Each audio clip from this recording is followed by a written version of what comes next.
Welcome back, ladies and gentlemen, to another episode of Bearded, Wholesome, and All Things Baltimore. I am the host, Matt Trigger. With me tonight is one of the community leaders of Baltimore City, one of the city's up and coming entrepreneurs, and he is a entertainer slash hip hop artist, Lenwood. What's going on, Lenwood? How you doing, man? Good man. How you feeling, Matt? I'm feeling good, man. I'm glad that we finally got to get a chance to sit down and do the show together, and um, been trying to lock down this date for a little bit, and it's nice that we get a chance to kind of chop it up a little bit. Yep, yep. How's everything? How's everything going, man? How's life treating you? Um, Better. I think I'm like in a much better headspace than I was before. So I'm just like thinking clear and like just I'm better. That's great. We had the pleasure of meeting over the summer. I found you on social media for your clothing line, Don't Be Yo. I Mhm. saw a lot of your designs. I ended up snatching one of your limited edition wire the pit uh, scene from the wire on a t-shirt. Mhm. It's one of my favorite t-shirts to knock around the house in. Appreciate that. And you know, good quality, very good quality t-shirt. For those of y'all that are tuning in and will be tuning in, Lenwood has his clothing line, Don't Be Yo, and he has a lot of key phrases from the city.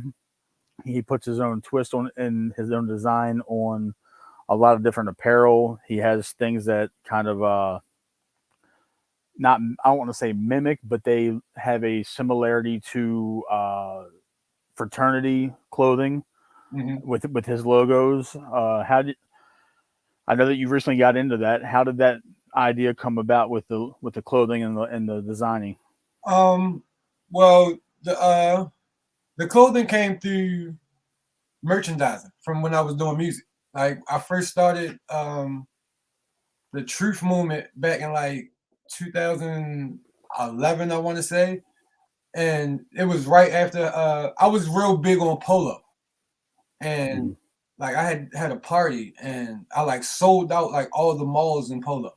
Like the day of the party, like people was calling me like, we didn't been to like 2 3 malls. It's like we can't find no polo. Like so then come a night of the party, everybody had polo on, and I was just looking around like I just made Ralph all this money, and I don't even know what he looked like for real. Like, and like I did, like at that point, I didn't know like the power I had and like the reach I had, and like from that moment on, I just been wearing my own clothes. But I took a brief break, and then I started working at this. I started working in the schools, and my situation I had just like rebirthed it, and that's where Don't Be Yo came from. Before we kind of head down the Don't Be Yo pathway, so to speak, you mentioned that you were involved with the Baltimore City Schools. You are a behavioral specialist. Yes. How long have you been doing that? This year make like I want to say like 4 or 5 years now. I'm sure that it has its challenges because of the just the overall situation that the city's in, and I know that you've been in a couple of different schools. That's not we're not going to name them because of, just for your privacy issues. And I know a lot of people know you and know where you work and what you do. You're very open about it. Mhm. Uh, but for for some modicum of decency, I just want to make sure that that's not stated. Understand? Have you experienced the what's been going on the news to where the kids are becoming more and more prone to not only being violent themselves but to being victims of uh, assaults, shootings, stabbings, and that lead to murder? Has it been an alarming spike? Yeah, yeah. I mean, I think the biggest difference with that, like when I was in school and now, is like there's no consequences. Like it's really hard to like get suspended and or like stuff like that. So it's like the kids they just do what they want, and it's like it ties the teacher's hands because it's like nothing but empty threats. Like they know you can't do nothing for real. and they know that it's not like there's nothing that can be done. And for the most part, what you gonna do? Call their parents, and then their parents gonna get tired of you calling them. So that's the issue in itself. Like it is, they pushing these kids through. So they are more prone to violence and assaults and things like that because they they just it's just like have you ever seen what's that movie? Lean on Me. Yes. All the schools like that now. Wow. But not even the high school, like elementary schools. Like that's it's tough. Yeah, it's bad. I can the reason I ask you this is because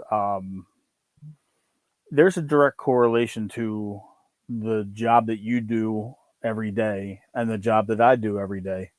And I'm starting to see a lot of 18 and 19-year-old kids that are coming into the prison system and they have no regard for life, the next man or woman next to them. And I believe that it's not necessarily a cultural thing, but I think it's a generational thing. You and me are relatively close in age, and when you were coming up, if you got out of line, you had more to answer to than just the police. You were probably going to get your ass whooped at home. Right. I had the fear of God put in me. Okay. By my parents. Okay. And it wasn't I'm going to kill you if you get in trouble, but you're safer sitting in a prison cell than you are when you get home.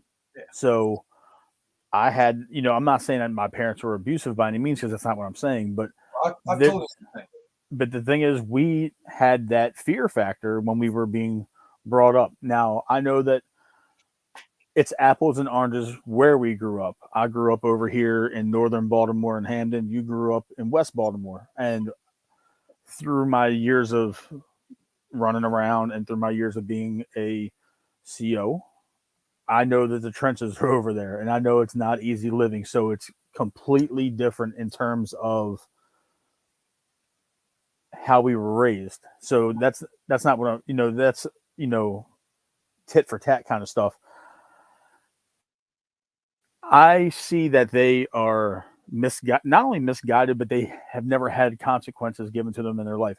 What has been the biggest change with the school to where they've stopped the discipline just, citywide with the schools? Like, I know that you said that the parents are tired of them calling. Is it difficult now dealing with parents that are from our generation as well? Yeah. Yeah. It's just, I don't know. It's just, it's hard.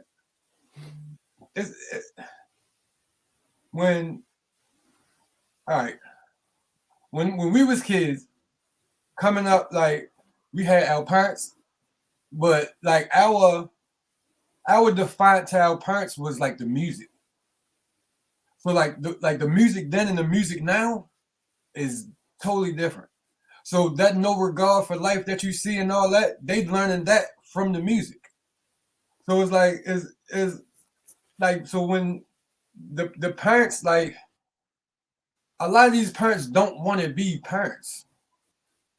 Like they just want to have kids, and it's like we raise the kids and then we send them home to the parents for the parents to watch them. So you're pretty much seeing the only form of structure and discipline they have is from the time they walk into school until the time they leave. Yes. And then you're busy correcting the wild nature from the day before, the night before, yes, even before the school bell rings, and then you're getting them somewhat under control, and then the vicious cycle starts over the minute they hit the bus. Yes. Or the minute they hit their parents' car. Yes. Because once they get home, the structure stops. Now, like with all the technology and the way things is, it's like go in your room, play your game, grab your tablet, get out of my face. Like you might eat, you might take a bath, but for the most part, you're going to go in there and take your ass to sleep and wake up and then go to school tomorrow. Now, it's funny you mentioned technology. I do want to ask you, when we were coming up, the biggest thing was who you're putting in your top 8 on MySpace. Yes. And then Facebook came around. Yes. And then when we were adults already, Instagram became the thing. Yes. And now with so many things like WhatsApp and TikTok and Snapchat. Is social media compounding a lot of these issues with the children today? Yeah, because not like it's like social media set the standard. Like they look at social media and think like that's what you're supposed to have or that's what you're supposed to do. Like they the same way we mimic the things that we mimicked when we was younger, but the difference is they just have a wider variety of stuff that they mimic. Like the other day I was in class and the little boy had took a stack of paper towels and fanned it like the money and ran it down his arm and like just like how you see the rappers do and all, like so it's the same thing. It's just when we was kids, like our parents could keep stuff from us. Like now you have to put like it's no keeping nothing from your kids. You got to prepare them for the things that they're going to see. Like it's hard. It's again, it's funny you mentioned having to prepare the kids. When we were growing up, we weren't predisposed to the way in which, for instance, drug use. We knew we had a general idea when we were kids and young teenagers. Unless you were using it, you had a general idea of what they were. But now, with everything being so mainstream and being on social media, you know how it's made, you know how it's sold, you know how it's chopped up, you know how it's stepped on, you know how it's bagged up. What some of these kids, and the thing is, I see it when they're booked in prison and they get to me. They don't know how to read at a fifth grader level or higher, but they know how much an 8 ball will get them on the street after it's stepped on. Yeah. And it's a crazy concept, and it's like you said, it starts at home. And you being a behavioral specialist, it's like you're in there every day, and it's not like you're sitting in an office. You're in the classroom at a separate desk, right? Yeah. I sit in there with the kids, and I make sure the kids because you got two type of kids. You got the kids that want to sit there and learn, and you got the ones that want to sit there and play. I'm there to get the ones to sit there that want to sit there and play, to sit there and learn, so they don't disrupt the rest of the class. That's all I do. That's not all you do. You are an integral part. Yeah. But I'm saying you don't. I would never want you to downplay. I don't mean to minimize it, but yeah, I do a lot. But for the most part, like I don't teach them 1+1 and 2+2 and all that. Like my whole thing, like my main thing in there is respect. Like you're not going to talk back to the teacher. You're not going to be disrespectful to the teacher. You're not going to be disrespectful to the girls. You're not going to like just be respectful. All the other stuff I'll fall in line under respect. So I just be trying to teach them that. Like I don't like they're going to get whatever they're going to get in school. Like what I'm teaching them is going to help them outside of school and in life in general. Like I kind of wanted to shed light on something that you posted on your Facebook the other day, where the school is already doing a disservice by the state that it's in, not just as a school, but the entire city school system, to where they're not rewarding and incentivizing the special needs classes. So these kids that are in this class for one reason or another aren't getting the same type of rewards and benefits as your normal structured classes. And I see that you've been, coming out of your own pocket or getting, any type of donations to incentivize these kids on your own. Has that been met with any backlash from the school system, or has it been openly accepted? To be honest, I haven't had nobody say nothing to me about it. I don't think the school knows for real. Okay. So I just do what I can do for the kid. It's like I don't try to make it a big problem. I just try to do what I can for the kid. I know like me saying what I'm saying is not going to change nothing that the school do. So I just try to offset it with what I can do. So like they're having a fun day at the school, and they don't want to include the special behavior kids because they're trying to keep the behaviors down because the regular kids already have as many behaviors as they have. So it's like we're not going to try to put these kids on top of those kids, and now we can't distinguish whether is that a special need kid that need extra help, or is that just a regular kid so they just keep all the special needs kids off to the side, and I don't think that's fair. And I know that must create angst and tension amongst the student body as well. And then they have to question their teacher why they can't get those type of things, and then they question you because you're Mr. Lenny. Yes.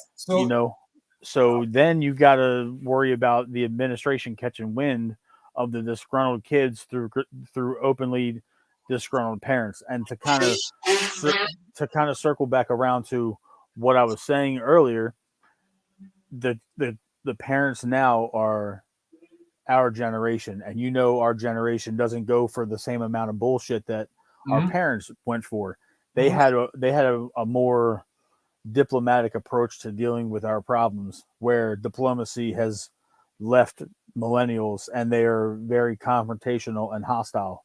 Yes. So I'm sure that makes it an even tougher environment when you got agitated and hostile parents approaching a school principal who probably doesn't give a shit 9 times out of 10 because they're simply in an appointed position. Yes. And you don't really know what the passion that they have for the school and the students, or if they're just there for that big old paycheck. And that's the problem. So I know that can be, muddied waters, but it seems like you're doing the best you can on the day to day, because you keep people in the loop. And that's one thing I will give you credit for, Lenny, is that you keep people in the loop about what's going on in your particular school. Because the thing is, if people that follow you see that you're talking about the one particular school you're in, that's going to make them question what's going on in the school that their kid goes to.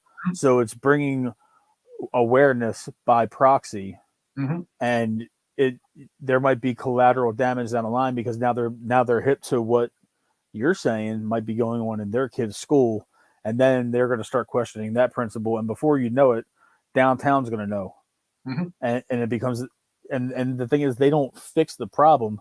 Their idea of fixing the problem is putting somebody else in the same appointed position without really addressing the issues. And you probably know that better than me, because you've been in the school system for a little while now. And the thing is, you went to school in that school system. You're a product of the environment that you now work in, even though that you're doing the best that you can, and you haven't become a statistic in any sense of the word.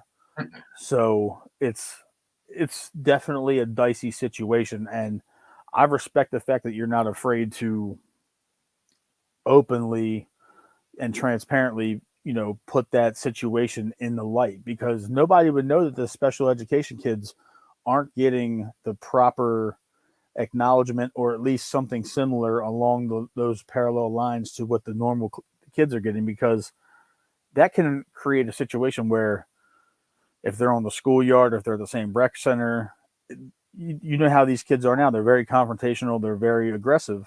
And it's promoted through a lot of things in today's cultural, upbringing, to where punching somebody in the mouth is the answer to a lot more than it used to be. Everything, yes. So I wanted to ask you, since you brought it up, kids are growing up a lot quicker. Yes. And they're exposed to a lot more. Yes. What is the interaction like amongst the elementary age kids? Because if you think back to when we were in elementary school, all we were worried about is playing sports, going and running around with our friends, or hitting the Game Boy or the Xbox or the PlayStation. Now, with everything being, hyper promoted and openly, endorsed, I'm sure there's a lot of, attention post puberty at a younger age. Does that dynamic shift things in the classroom as well? Yes, a lot. Like I've seen I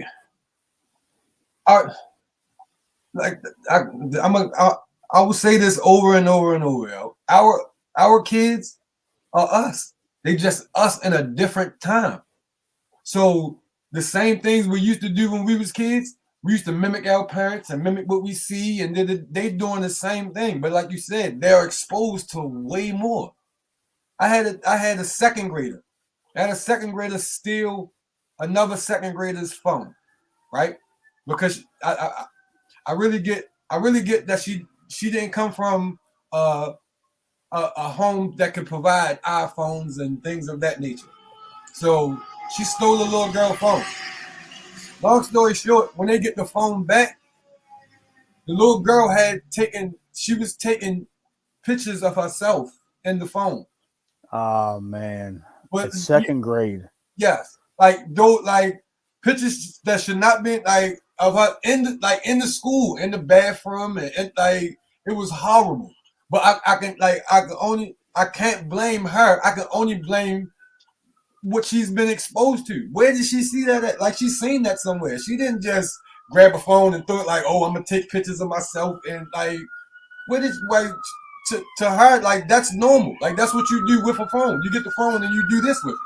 Because that's what she see. Like that's incredible. Man, it's so many different. I had a kid named Rashad once, right?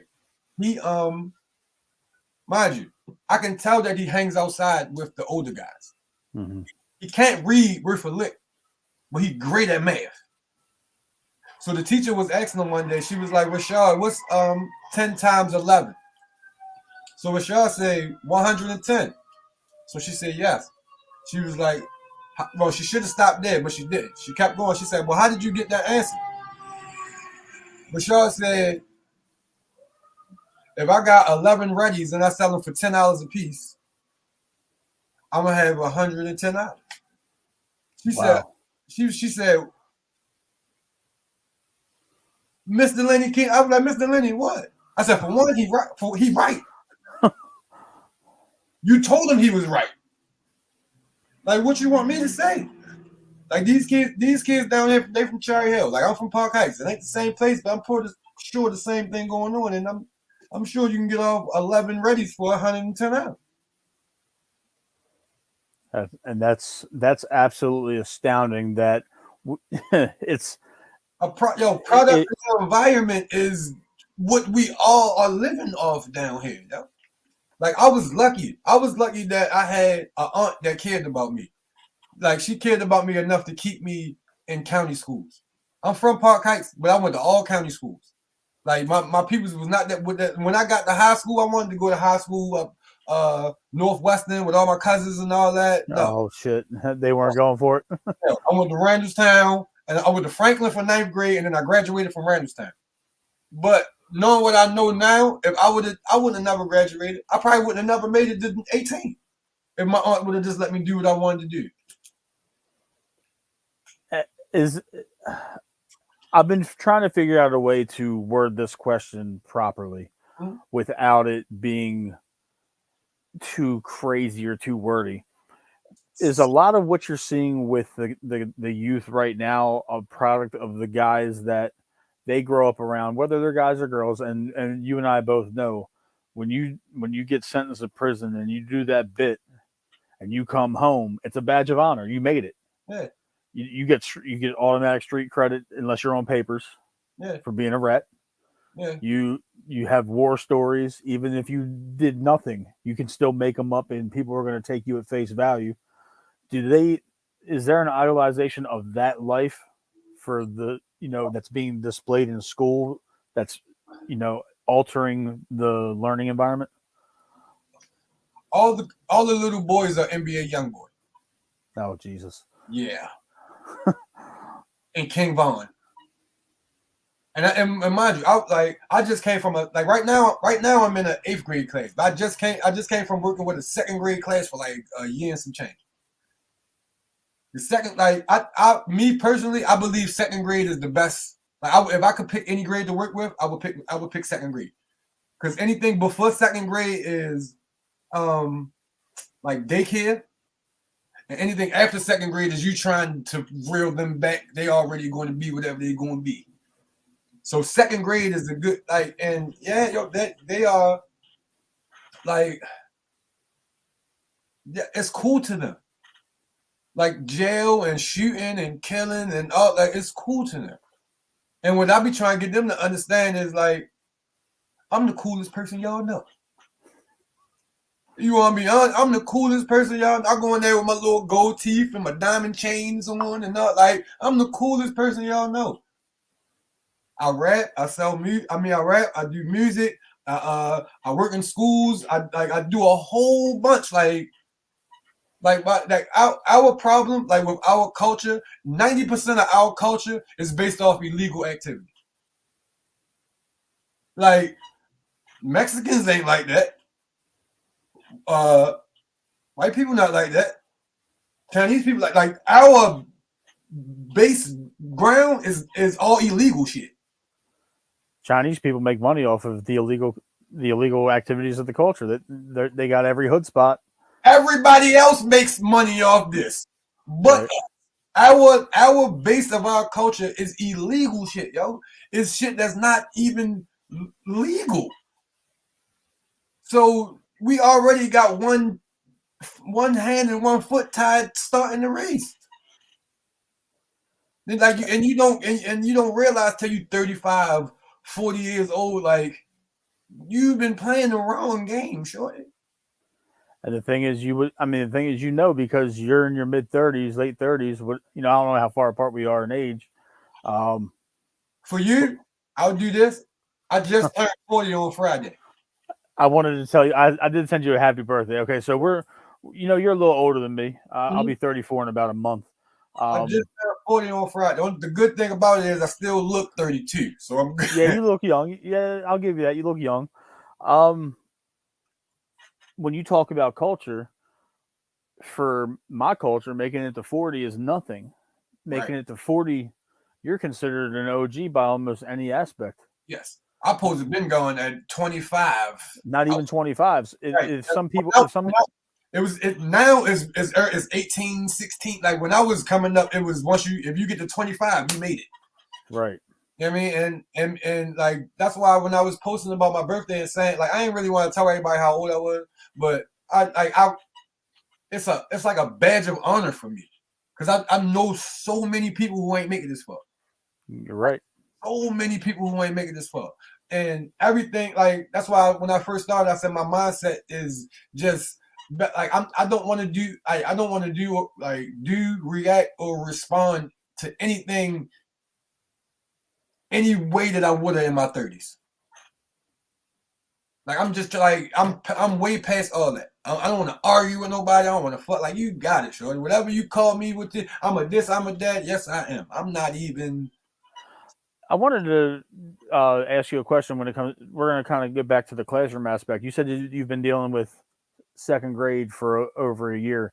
What's been your biggest hurdle transitioning to essentially high schoolers, eighth grade? It's just with the class I'm in now. The kid that I work with, he has social like his problem is social. He has social anxieties. So it's it's different because he's older and he want to fight and he want to fuss and he want to argue and he want to take up for himself and he want like and I'll be trying to sit there to get him to understand like shorty like I'm here like you don't got to do that no more. You don't got to fight. You don't got to argue. You don't got to nothing. Like I'm here. Like you don't got to tell everything, but like you see that I'm here and I see what's going on. Like you don't have to do nothing. Let me handle it. So like it's that with the babies love me. So it's like recess all day long with the babies. But with the older kids, it's getting them prepared for that next level. Because I think school, the biggest culture shock is going from 8th grade to 9th grade. It is, no matter where you are. Because when you're in the 8th grade, you're the biggest in the school. Big dog. And then when you get to high school, you're low man on the totem pole again. So like it's like 1 year you go from being a senior to a freshman in 1 year. And I'll correlate it to this. I went to Roland Park Middle School my eighth grade year. Half of my seventh, I got kicked out of the elementary and middle school that I went to for fighting, amongst other things. Mm-hmm. But when I went to eighth grade, in seventh and eighth grade at Roland Park, I was, on the lacrosse team. We were undefeated. We won the city championship. Okay. I'm one of them. I'm not saying I was like super popular, but a lot of people, got with me because I didn't really associate myself to one clique. I could hang out with the AP kids. Yeah. I could hang out with the guys that were That's rapping and banging on the tables and shit. I could hang everybody. out with, I got around, so, and then when I go back into high school, I went to Mount St. Joe. When you get there as a freshman and then you see these 17, 18-year-old kids that are pretty much grown men, and all of a sudden you're making bones all over again. Yeah. And for me, my culture shock was the first day I stepped on a high school football field for 2 days, and I got my ass whooped for 3.5 hours in the morning, and I got my ass whooped for 3.5 hours in the evening. Mm-hmm. So, and that wasn't even the social aspect. That was the athletic aspect, and then the Right. social aspect is you're now trying to navigate through a 1,200 kid school, and all you know is the football guys, and then you've got to worry about getting picked on, and you got to worry about who you're going to link with, and I can understand that that's a scary thing, but it's amplified now because society's a lot different than it was 20 years ago, And they killing kids at school now. which is absolutely insane. I take it you would be vocal about it, but that hasn't happened at any of your schools, has it? No, one of the last school I was at, the worst thing that happened while I was there was one of the eighth graders got into it with one of the teachers and brought a gun to school the next day. But Wow. yeah, he was showing it to, like, when he got there, he was showing it to people. So before anything could happen, they were all talking and then they found it and police got him and all of that kind of stuff. But he did. He had an argument with the teacher and brought a gun to school the next day. The fact that I'm not saying that he wasn't hyped up by his friends, but when you take that type of situation home where you argue with the teacher, now I know kids are going to obtain it however they can, but if it had to have been readily available, and somebody at home probably had it sitting on a goddamn table or the dresser or the dining room table, and it's just like that's a catastrophe waiting to happen. Yeah. And I don't get a chance to talk to a lot of younger kids, but like you said, being they're trying to be somebody they're not. They're trying to be cool. You don't want to get to me. I'm not saying I'm Billy Badass or nothing, but you think this shit is sweet, and then you realize you're locked in a 8x10 room with somebody that don't know you and probably don't like you, and if you're not gang affiliated or you ain't gonna join one, you're a civilian walking around, you got a constant target on your back for violence and extortion, and then you got people like me telling you when to wake up, when to go to sleep, when you can eat, when you can go exercise, when you can watch TV. That's a whole nother world. It is. Like, really, they don't understand that. Like, I ain't the jail nigga. I probably got locked up twice for like stupid shit. And well, no, I definitely been locked up more than twice. I've been locked up. I've been held twice. Like, waited for my court date for like 3 weeks twice. That's booking though. That's a jungle down there.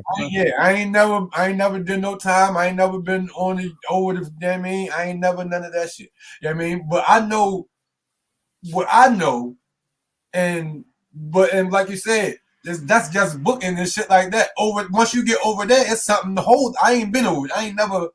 You never went over Steel Side, and I don't want to, and I don't need to know nothing about it. I don't like you could ask me all the questions in the world about that shit. I have no recollection. I don't know nothing about none of that shit. I'm not a jail nigga. I'm not a criminal. I'm not none of that shit, yo. Like, I'm not a street nigga.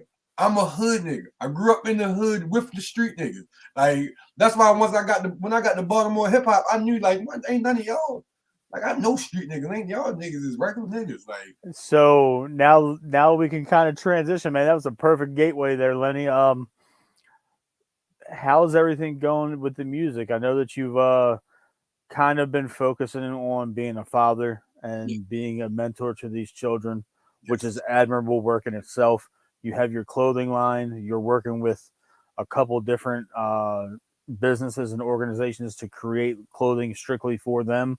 Mm-hmm. What's going on with the music, man? You haven't put anything out in a minute. All right, so the funny thing about the music with me, like, it's not just music. Like, it's my life in there. Right. Like my music is my diary. Like, really.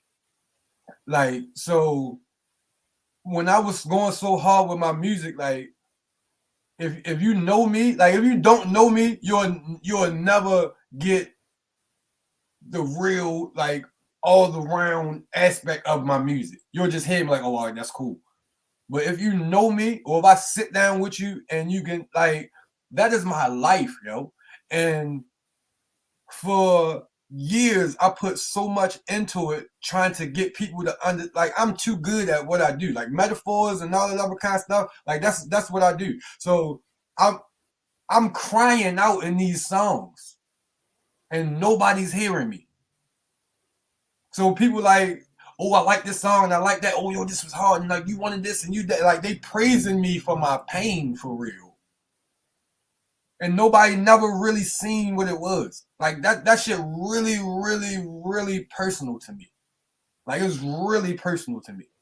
And I just got tired of taking the lack of support personal. If that make any sense. It makes perfect sense. And I've listened to your music. I'm not going to say I've heard every single song that you've made. I'm not going to sit here and kiss your ass and blow smoke. Please. One thing I notice in your music is it's heartfelt, but in the same breath, you're not out there promoting killing. You're not out there promoting selling drugs. You're not out there promoting the lifestyle that is leading a lot of the youth to the direction that they're going. And I'm not saying it's all just the music. It's so many different things. No, It's such a loaded situation. The music play a big part in it, though. It does. It really does, because they're glorifying a lot of things, and mainly illicit drug use and the banging and shit.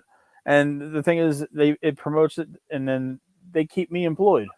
So at the end of the day, they know where they're going. There's two roads. You're either going to end up in a box or in a cell. I've been here my whole life, and that's real stuff. You know, I'll tell you this. I've been in many different prisons, and I've worked in a couple different ones for extended amount of time. And then I go on Murdering Baltimore on Instagram, and probably 2 out of every 3 dudes that get killed, I knew them. When I see them pop up on the news, I knew them. I knew it. Like, I knew what they were doing. Murder Inc. is so bad for your mental health. Like, it really is. I had to get off of it because it was like I followed it like everybody else, and then a week, like 1 week, not even 1 week, it was just one day where like 5 people got shot at Park Heights. And the more I scrolled on Instagram, that kept, hey, 3 people dead, 1 people, 1 5, like, jeez. Like, and I knew probably 2 of the 5, but still, just seeing that, it's just, I said, I got to get the fuck off of it, because it would instantly ruin my day, like instantly. And I do commend you. You do put your life in your music, and what you said is true. I can tell that you're passionate about it. You've performed in every type of situation. You've performed for 15 people in a room, yes. and you've recorded. You know, you've performed your music for packed clubs. Yes. You know, a packed venue. Yes. So I know that it resonates with other people, but you're not talking about, you know, popping a perk that might not, you know, that could have fentanyl. And you're not talking about, you know, getting all this money and getting, you know, selling all these drugs. And I know what it is. And a lot of Baltimore rappers do just that. And they promote a lifestyle to where, like you said, there's a difference between a hood dude and a street dude. Mm-hmm. And street dudes aren't out there rapping about it. No, they're not. They're not. You don't even know that they're street dudes unless you're out there. And then the hood dudes are personifying a bunch of their homeboys or one particular homeboy, and they're making it them, and then they're rapping about it. But Yes. really, you're just telling on somebody else in the end. Yes. But it's really promoted in this rap scene, and I know quite a few. You know a ton of them. You're out there. You know pretty much all of them, and you know who's really real and who's really just rap. It's kind of like a Rick Ross kind of thing. Yeah. You know who's out there, and then you know who's on stage with a mic. Yeah. So that is a discernible difference, and I do give you credit for that. I did do my homework, and it's I mean, with I talk about all the same things that those rappers talk about, just in a different light. Like, this is what I see. This is where I'm at. This is what I'm trying to do. This is what I'm trying to get away from. This is my. I mean, like, I don't. For one, my basis when I rap, I won't lie. Like, I might exaggerate a tad, depending on what I'm talking about. But I don't do too much lying for real.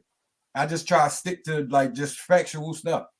And I'm creative, so I'm creative enough to give you a bunch of the same shit that you done heard before, just in a different way. And I've always equated not just Baltimore rappers, but just a lot of rappers these days in general, to where they pretty much get a solid ass beat, and they start just formulating ways to tell on themselves, and then they're wondering why they're getting pinched by the feds. Oh, that's the new thing. Them RICO cases and all that. You know, you're seeing it with YSL. You're seeing it all over the country. But you know, another way you express your life is through your entrepreneurship and your clothing line. And I love your clothing line. I'm getting ready to get my shirt. You know, one of my favorite designs. I know that you had it out for a year or so.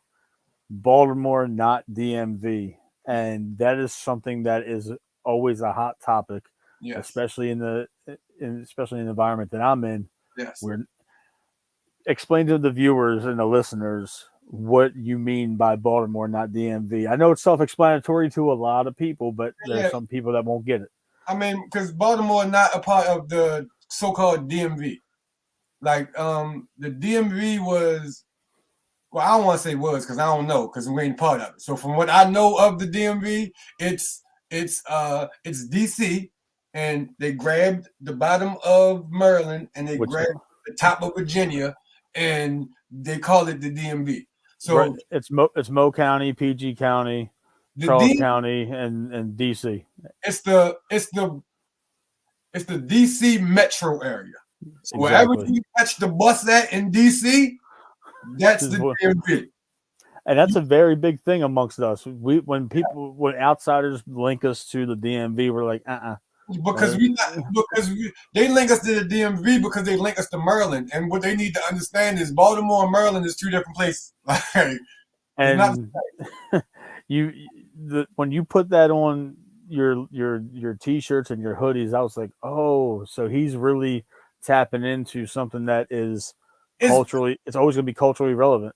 It's all right. So if you remember anything about Baltimore and DC never really got along. No. Like, they don't. I know they don't. when I was a kid, like and getting locked up and going to BV and Boys Village and Hickey and all these different places where we would meet them, it was always a thing. You know what I mean? So now you got the DMV, and knowing it's based out of DC, and they keep grouping us in there with it. So Baltimore, like, no, we is not a part of that. Like, we don't even get along with them to be a part. Like, but not like it done cooled out now, so it's not as bad as it was back in the day. But we just want to state our independence. We is Baltimore. We not Ocean City. We not Aberdeen. We not nothing. We is Baltimore City, and like Baltimore City is it's like an island, yo. Because we're an island. You're right. You're absolutely right. We're an island of misfits. And then that's split up into parts, like, because you got people here that don't even go into other parts of the city. Like, I know certain people that have never been out of my neighborhood. It feels like I'm sure I move around a lot, but right now, I've been here my whole life. You drop me in East Baltimore, I'm gonna be lost. I don't know nothing about East. Like I know a little bit about, but for the most part, ain't nothing over East Baltimore but streets with numbers. Like I don't know nothing else about East Baltimore. Like we don't really like you don't like let alone you don't leave your block, let alone your hood where we from for real. It's one, it's dangerous. Like you only know what you know, so you don't go into other people's hoods and not. You know what I mean, The only place y'all used to venture to was the Jewish side of Park Heights, yes, and that was for a couple of the food spots. yes. What's so crazy is my peoples live. I lived on both sides. Like my father's side of the family lived on the Jew side. Soon as you cross Northern Parkway, and then the rest of my mother's side of the family was down on Shirley. So, but me, I was back and forth when I wasn't out the county because my peoples weren't with that shit. Like I said, but like I be having that problem now with people saying that I'm not this and I'm not that because I did like where you from. Where you from is where you born. I mean, I was born up Park Heights. I lived up there until I was about 10 years old. Now, was I a teenager in the streets and da da da da? No, I wasn't. I You was in had family that looked out for you. right. I was in the county playing with grass and playgrounds and all that kind of stuff. I mean, but anytime I got the chance, I would hop on the M3 and be right up Park Heights, playing with my cousins, jumping fences and throwing breaking bottles and all that other kind of stuff. The thing about it, like for a long time, they used to make fun of me and stuff, like county boy and all that other kind of stuff. But as I got older, I'm like, don't get mad at me because we got basketball hoops. And y'all with nets. right. And outfield, every field y'all got a path in it. Like we got grass out there. Like, don't be mad at me because y'all ain't got what I got. Like y'all got sleep in this shit. I'm down here with y'all every day. When I don't got to sleep in this shit, y'all got to sleep in this shit. It's interesting, man, because getting a chance to see how you interact on the social medias and then in your music and through helping the kids and doing the behavioral specialist stuff, you have an eclectic mix of hood life and county life to really kind of tell these kids like you can get out of the city Yes. and that you don't have to spend every waking moment Yes. on the running the streets and sitting on the corner. My people showed me better. Like I chose to do whatever I wanted to do. Right. But they showed me better. And the one thing that the city county thing taught me was to think. If I wasn't going to do nothing, I was going to think about it first. Now I got into all the same shit that everybody else did, but I didn't get into half the shit my friends did because I thought about shit before I did it. That's an impressive skill, especially at that age. But you knew consequences though. I had consequences. I had the fear in me. We were scared to go to jail. We were scared for our parents to find out what we was doing outside. We were scared, like we had fear in us. It wasn't like these kids today, man. I had a little boy tell me the other day, like, yeah, I'm about to go get that and walk out the classroom. I was mad. I had to tell. I was so mad. We in the principal office. I'm like, man, you made me a rat. I gotta sit down here and tell. I said, I don't do that. I'm not here to call your parents or to tell the principal or to tell the teacher. None of that. I'm here to talk to you. And if me and you can't come to it, whatever, then you just go here. Like, but all that, I don't do that. I'm not telling on nobody. I had to tell because when you say stuff like that, if you would have really went and did that, then I would have got in trouble because I ain't tell nobody. Hey, you know what? I respect the fact that you do what you have to do in spite of what you knew would have been wrong 10, 15, 20 years ago. But I want to thank you for coming on the show, man. I keep on doing what you're doing with these kids because trust me when I tell you, they don't want to be where I'm at. And Hey. I stress that to everybody. And the thing is, you have that view from both sides of that fence, and you're still making an impression on these young minds and these youngsters. And I just pray that you continue to stay in this line. I know it's not easy. I know that you deal with a lot of exterior bullshit, to be completely honest with you, because you've touched on that, but that's not for this type of situation. Hey, But look, give me you know, 10, 20 years.